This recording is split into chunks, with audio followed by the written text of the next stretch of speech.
ସକାଳୁ ଉଠିଲା ମାତ୍ରେ କ'ଣ ବ୍ରେକଫାଷ୍ଟ ବନେଇବି ତାହା ଭାବି ଭାବିକି ହିଁ ଘଣ୍ଟାଟେ ଚାଲିଯାଏ। ଆଉ ଆଜିକାଲି ତ ସମସ୍ତେ ହେଲ୍ଦି ଖାଇବା ପାଇଁ ପସନ୍ଦ କରୁଛନ୍ତି, ତ ମୁଁ ଆଜି ଆପଣମାନଙ୍କ ପାଇଁ ଏହି ହେଲ୍ଦି ବ୍ରେକଫାଷ୍ଟର ରେସିପି ନେଇକି ଆସିଛି। ତ ଏହା ବନେଇବା ପାଇଁ ମୁଁ ଏଠାରେ 1 କପ୍ ଅଟା ଆଉ 1/4 କପ୍ ସୁଜିକୁ ନେଇଯାଇଛି, ଆଉ ଗୋଟେ ବଏଲ୍ ଆଲୁକୁ ଗ୍ରେଟ୍ କରିନେଉଛି।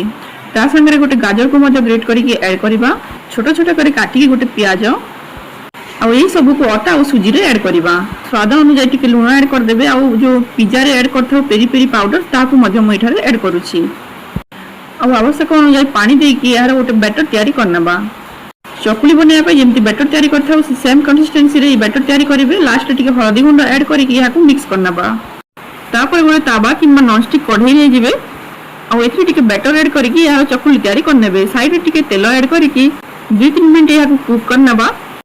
ଆଉ ଦେଖନ୍ତୁ ଏଠାରେ ଏ ଚକୁଳି ବନିକି ରେଡ଼ି ହେଇଗଲା। ବହୁତ ଟେଷ୍ଟି ଲାଗିଥାଏ ଏହା ଖାଇବା ପାଇଁ, ଆଉ ଦେହ ପାଇଁ ମଧ୍ୟ ବହୁତ ହେଲ୍ଦି। ଆପଣମାନେ ଏହା ବ୍ରେକଫାଷ୍ଟରେ ନିଶ୍ଚୟ ଘରେ ଟ୍ରାଏ କରିପାରିବେ। ଏହାକୁ ଟମାଟୋ ସସ୍ କିମ୍ବା ଗ୍ରୀନ୍ ଚଟନି ସହିତ ଏନ୍ଜୟ କରନ୍ତୁ। କେମିତି ଲାଗିଲା ଭିଡ଼ିଓ ଆପଣମାନେ କମେଣ୍ଟରେ ଲେଖି ଜଣାଇବେ, ଆଉ ମୋ ଚ୍ୟାନେଲକୁ ସବସ୍କ୍ରାଇବ୍ କରିକି ରଖିବେ ଏମିତି ନୂଆ ନୂଆ ଭିଡ଼ିଓ ସବୁ ଦେଖିବା ପାଇଁ। Bye bye.